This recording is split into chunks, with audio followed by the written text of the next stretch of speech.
মহেন্দ্র সিং ধোনির বিরুদ্ধে মুখ খুললেন মোহিত শর্মা।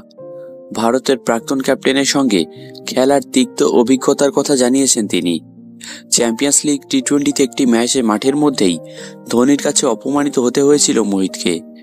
ক্রিকেট মহলে ঠান্ডা মাথার প্লেয়ার হিসেবে পরিচিত ধোনি প্রচণ্ড চাপের মুখেও শান্ত থেকে সিদ্ধান্ত নিতে পারেন।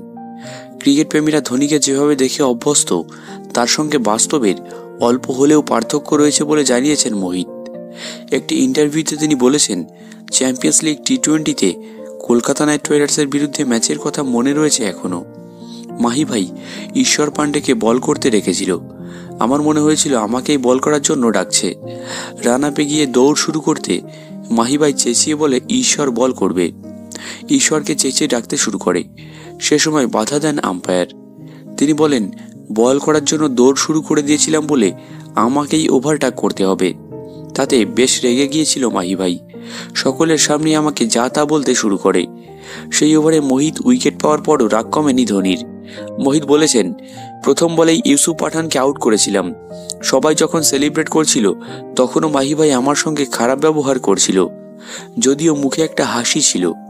মোহিত মেনে নিয়েছেন ধোনি খুব একটা মেজাজ হারান না।